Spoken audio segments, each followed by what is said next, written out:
Փակակերտ աշխարհը ճանաչում է սիրո երկու տեսակ՝ հեթանոս սեր,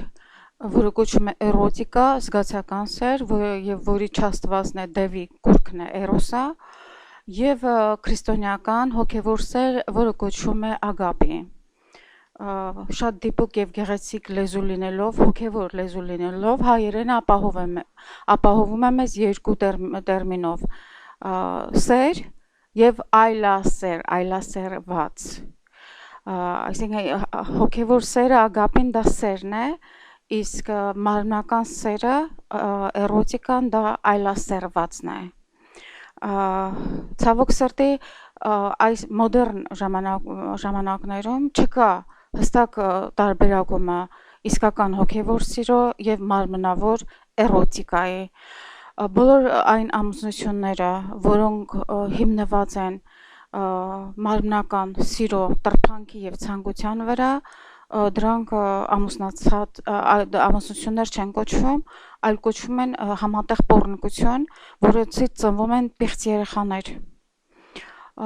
Պետք է հիշել, որ էրոտիկան դա զգացմունքների, տրփանքի բավարարման անզուսպ ցանկությունն է եւ որտեղ որ անզսպությունն է, այդտեղ չկա մարդկային, ուրեմն կերպար, մարդկային էություն ու բովանդակություն, այդտեղ կա միայն ներքև սլացող ետնթաց շարժում, որը մարդուն տանում է դեպի այլասերման եւ խելագարության ապա։ Իսկ հոգեվոր սերը դա համատեղ, զույգերի համատեղ կյանքն է ուղղված դեպի Աստված, որը ծառայում է սրբության։ Այն ամուսնությունը, որը սրբության չի ծառայում, պետք է լուծարել, այդպիսի ամուսնություն չի կարող լինել, դա մահացու ճանապարհ է եւ կնոջ համար եւ ամուսնու համար։ Ուրեմն էրոտիկան, մարմնավոր տրփանքը կարող է նաև մարդու բնական մասը եւ կարող է մարդը ունենա այդպիսի թուլություններ, սակայն սուրբ ամուսնության մեջ այդ թուլությունները փոխվում են, վերակերպվում են եւ մարդիկ հասնում են ի վերջո մարմնի մահացման, որը նշանակում է, ինչ է նշանակում մարմնի մահացում, քրիստոնեական այս տերմինը։ Դա նշանակում է, որ մարդը մտքով բացարձակապես կոնտրոլ ունի իր մարմնի ցանկություններին։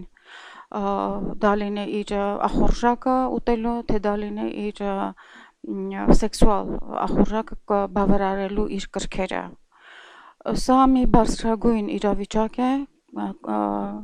կատարելության հասնող, որը մարդուն դասում է, վեր է դասում իր բնական էությունից, բնական զգացումներից եւ նրան օժտում է աստվածային հատկությամբ, աստվածայնությամբ։ Սա միայն հնարավոր է Հիսուս Քրիստոսի, ուրեմն օգնությամբ անձի, օգնությամբ եւ օգնությամբ, ահա ինչու մնացած բոլոր կրոնները փրկության ճանապարհ չեն, որովհետեւ մարդը մնում է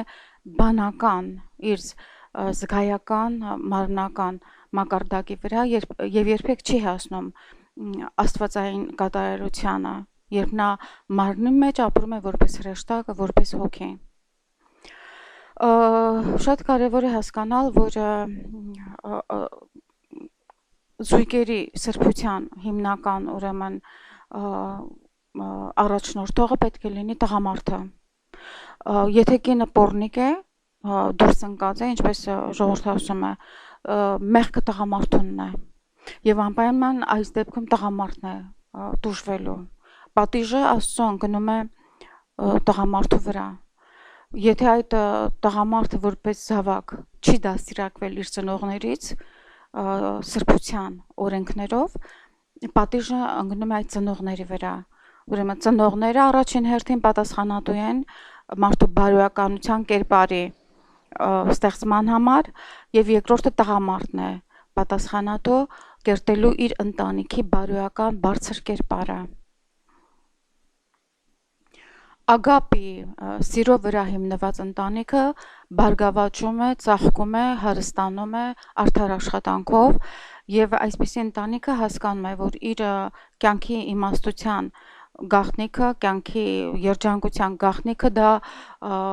կիսելն է իր ունեցվածը հոգևոր եւ մարմնավոր նյութական ունեցվածքը ուրիշների հետ։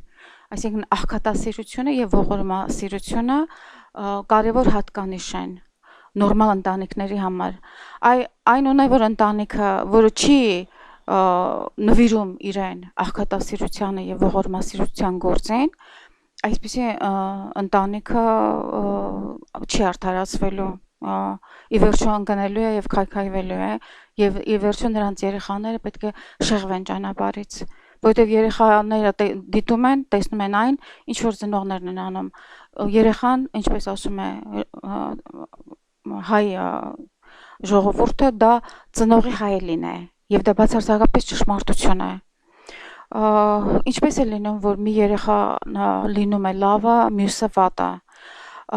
Անպայման ուրեմն այդտեղ կա հակասություն կնոջ հոր եւ մոր, կնոջ եւ տղամարդու միջև, նրանք բարոյապես եւ հոգեվոր կերպարներով ուրեմն նույնը չեն։ Նրանցից մեկը պիղծ արյուն ունի, այսպես է ասում նորից ժողովուրդը, եւ ահա ինչու երեխաներից մեկը կարող է լինել շատ բարեպաշտ, խոնար, հասկացող, մարդասեր, նվիրյալ, զոհաբերությունների ընդունակ, մյուսը կարող է լինել եսասեր, վաշխառու, ծախող, թիկունքից խփող, ճիշտ այնպես ինչպես Աբելը եւ Կայենն էր։ Հիմա վերադառնալով Աբել եւ Կայենին, հասկանանք ինչ է իրենից ներկայացնում Ադամը եւ Եվան։ Նախ ասեմ, որ Աստված խոսք է, լոգոս, լույս է եւ խոսք է, հոգեվոր այդ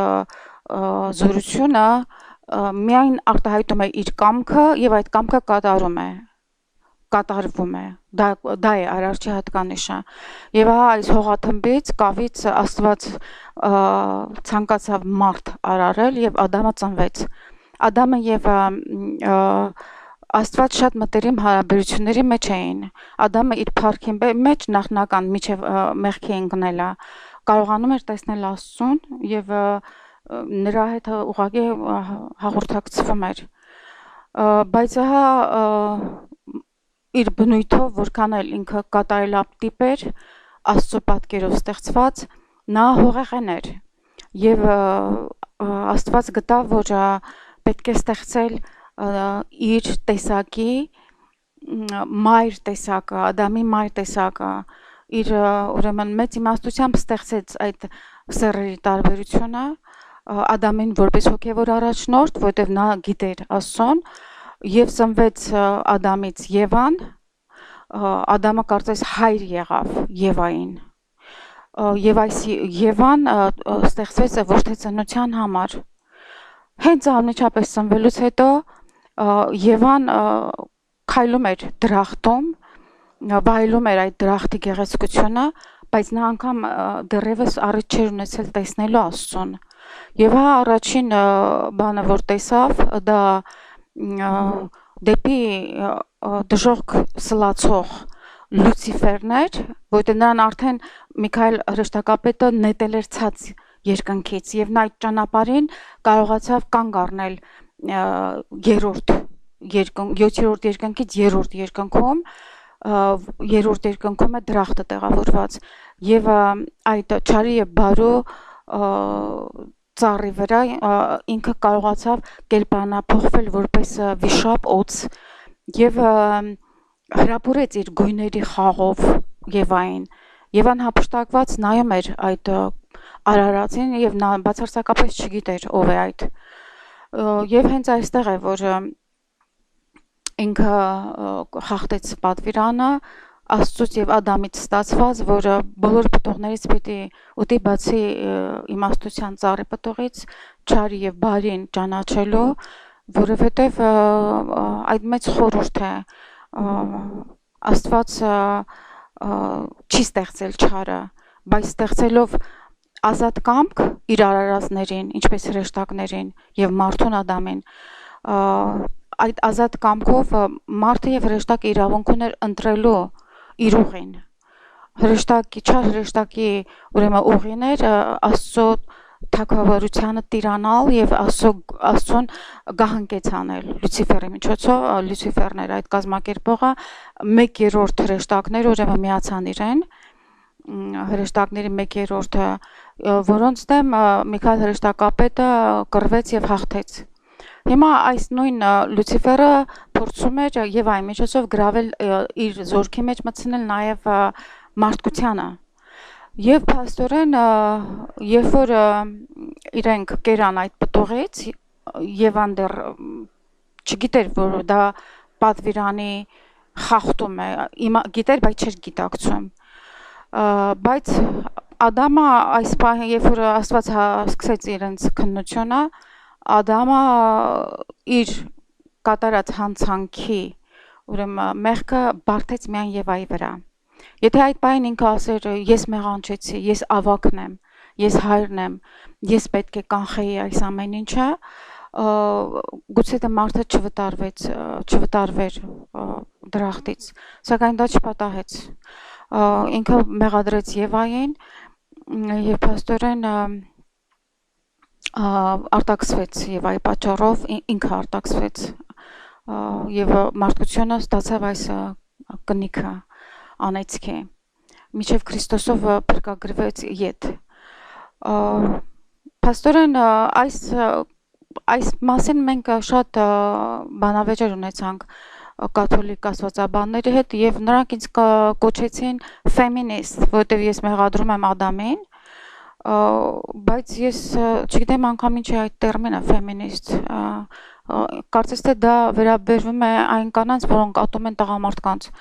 Ես չեմ ատում տղամարդկանց, ես ատում եմ տղամարդու մեջ թուլությունը։ Տղամարդու մեջ թուլությունը կործանում է իրեն, իր ընտանիքը, կնոջը, բոլորին, հասարակությունը։ Տղամարդ պետք է կամք ունենա, սրբության ձգտում պետք է լինի ամեն ինչից վեր, երեխայից եւ կնոջից եւ ամեն ինչից վեր լինի։ Սակայն մենք տեսնում ենք ճիշտ հակառակը։ Դա անշուշտ ուրիշ խոսակցություն է, նորից վերադառնանք մենք Ադամին եւ Եվային եւ Կայենին եւ Աբելին։ Երկու եղբայրներ էին Աբելը եւ Կայենը իրենք հետևելով իրենց հոր օրինակին պատարակներ էին մատուցում միշտ Աստծուն Աբելը հոտ էր պահում եւ իր ամենագեղեցիկ գառնուկներին միշտ բերում էր եւ քարի վրա զոհաբերում էր Աստծուն եւ Աստված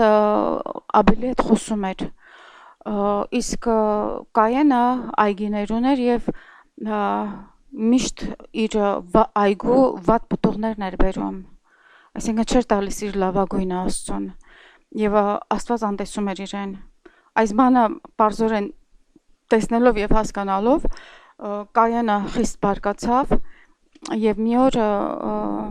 ուրեմն Աբելին թիկունքից նա հարվածեց որ այս քարի դանակով Եվ Աբելի արյունը խոսեց Աստծուն բողոքելով ասեմ նաև որ հոգևորապես արյունը կենթանի է մարդու էությունը իր արյան մեջ է սա բժշկագիտորեն հաստատված փաստ է որից հետո ուրեմն Կայենը դարձավ պանդուխտ հեթանոս Կայենի սերունդը դարձավ բաբելոնյան ուրեմն այդ կուրքերը եւ կախարդներն էին ամբողջ հեթանոսությունը ստեղծվել է Կայենի ժառանգությամբ իսկ Աբելի փոխարեն հետո ծնվեց Ադամի եւ Եվայի կրտսեր որդին Սեթը եւ Սեթի գծով ուրեմն ծնվում էին արդարները այս երկու եղբայրների զոհաբերության մատաղի պատարակից փաստորեն որոշվեց մարդկության բարի կամքը եւ մարդկության չար կամքը եւ արդեն կարծես թե ծննդով մարդիկ կամ չար էին կամ բարի էին արյամբ ինչպես Իշմայելը, Իզմայելը եւ Իսահակը եւ այդպես միջև Նոյը եւ Նոյի շրջապատի մարդիկ որոնք բացարձակ սոդոմիստներ էին Սակայն այս ամեն ինչը փոխվեց Քրիստոսով երբ որ մարդացավ Աստված Քրիստոս իր ուրեմն շնորհքով վերացրեց արյան մենաշնորհը եւ ինքը օրհնում է բոլորին նրանց, ովքեր բոլոր այն մեղավորներին, ովքեր ապաշխարում են։ Եվ այսպես ապաշխարանքը զղջումը եւ Աստծո միջոցով վերա արարվել հոգեվորապես եղավ փրկության գաղտնիքը։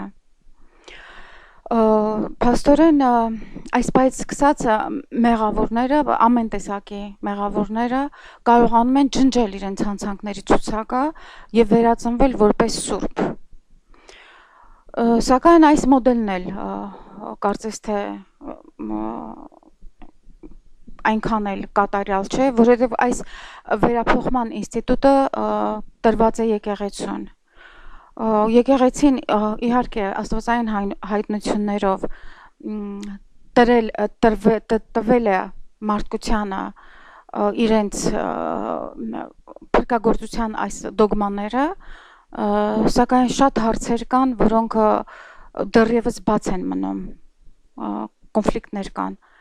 Օրինակ մեկ հարց, արդյոք առանց մկրտության փրկություն կա։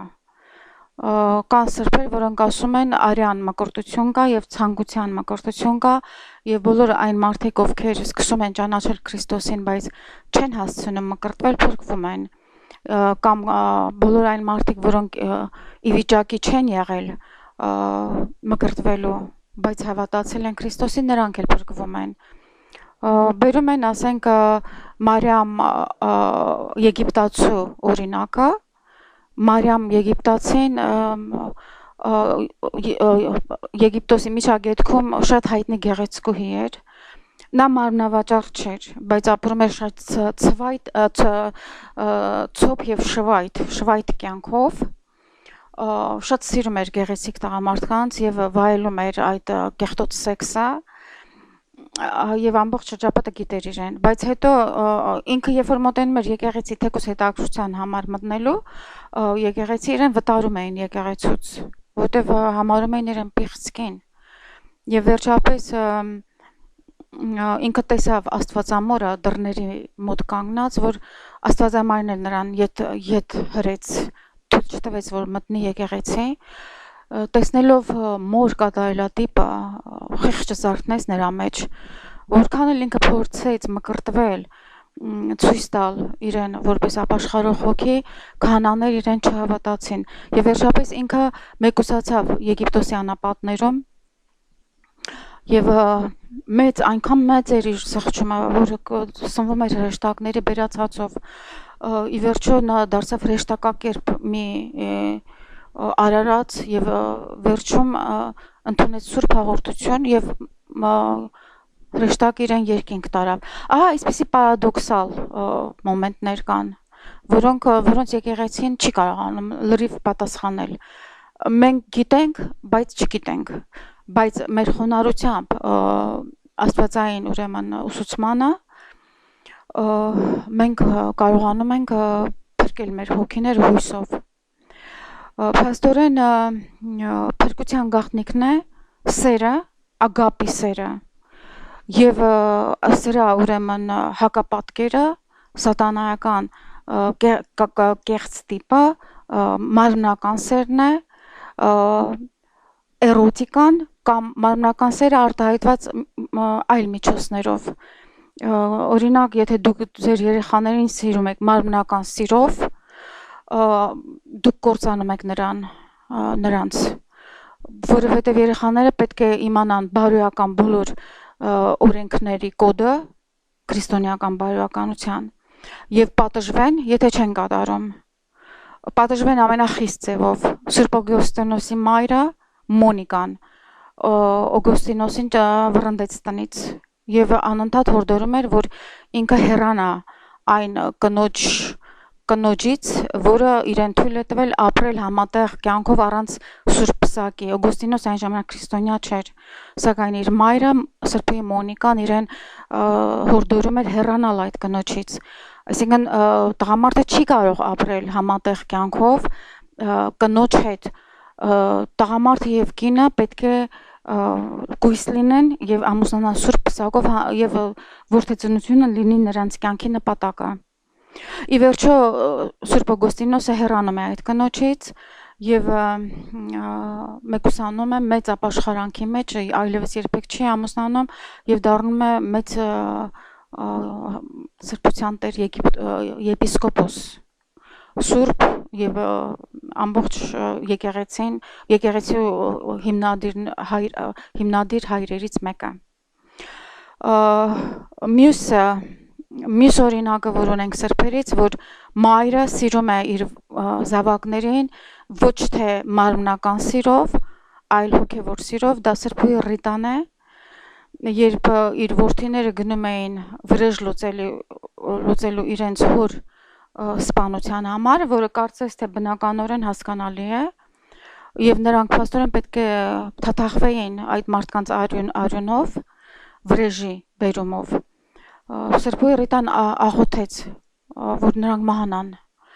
եւ այդպես էլ Աստված լսեց իր աղոթքը եւ իր երկու որդիներին գտան քարի վրա մահացած, ննջած։ Այդպես փաստորեն մայրը իր զավակների մարմնավոր կյանքը զոհաբերեց հանուն հավիտենական փրկության։ Այսպիսի օրինակները իհարկե շատ կան եւ ուղեցույցը մեզ համար դա է, որպեսզի մենք մեր զավակներին սիրենք, դասիրակենք, քանի դեռ նրանք չափահաս չեն, իսկ երբ որ դառնում են չափահաս, շատ կարևոր է, որ հասարակությունը լինելով հիմնականում քրիստոնեական բարոյականությունից զուրկ հակված է ձեր երեխաներին կլանելու եւ ճանապարհից շեղելու։ Այս դեպքում պահանջում է ծնողից, որ անգամ չափահաս զավակների վրա պահելու իրենց աչքը, ասելու իրենց կամքը։ Հիմա նկատվում է մանավանդ այս դարում չափահաս երեխաների բացարձակ արհամարանքը դեպի իրենց ծնողի խոսքը։ Սա մահվան դատավճիռ է իրենց համար, որովհետև այն ծնողը, որը ունի իմաստություն եւ քրիստոնեական դասիրակություն ու սրբություն, այդպիսի ծնողի խոսքը օրենք պետք է լինի։ Եթե այդ ընտանիքի համար այդպիսի ծնողի խոսքը եւ կամքը օրենք է, այդ ընտանիքը կապրի, եթե ոչ Աստված զառնելու է, այդ ընտանիքը պետք է քայքայվի եւ այնտեղ չի կարող լինել, կարող է լինել ժամանակավոր հաջողություն, բայց սեր երջանկություն, երկար կյանք եւ իմաստություն չի կարող լինել։ Մեր հասարակությունը, մանավանդ հայ հասարակությունը շատ սխալ ճանապարհի վրա է։ Այստեղ ես շփվում եմ իռլանդական ընտանիքների հետ,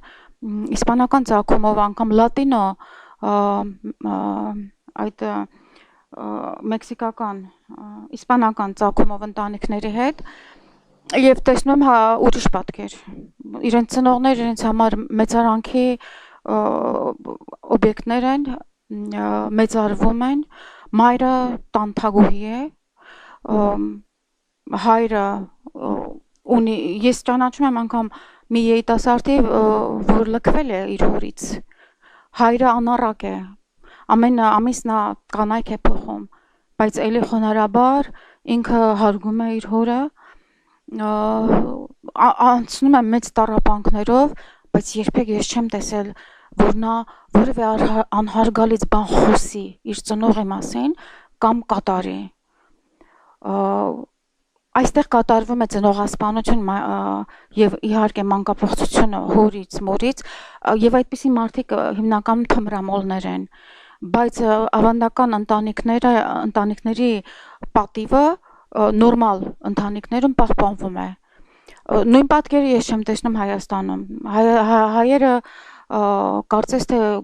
գազաններ լինեին, հիմնականում վանդակներից դուրս պրծած, բոլոր ընտանիքներում հիմնականում փողի կռիվ է, ունեցվածքի կռիվ է եւ մայրական հեղինակություն չկա, հիմնականում մայրերն են արհամարվում, ինչքան հասկանում եմ, որովհետեւ հայրերը ապրել են այդպիսի ապկյանք արհամարելով իրենց կանանց եւ զավակները տեսնելով այս արհամարանքը կրկնում են։ Սա մայրասպանություն, բայց մայրասպանների ազգ է, բացառություններ կան իհարկե։ Այս հիշում եմ, ես ունեմ մի ընկերուհի, որը Թուրքիո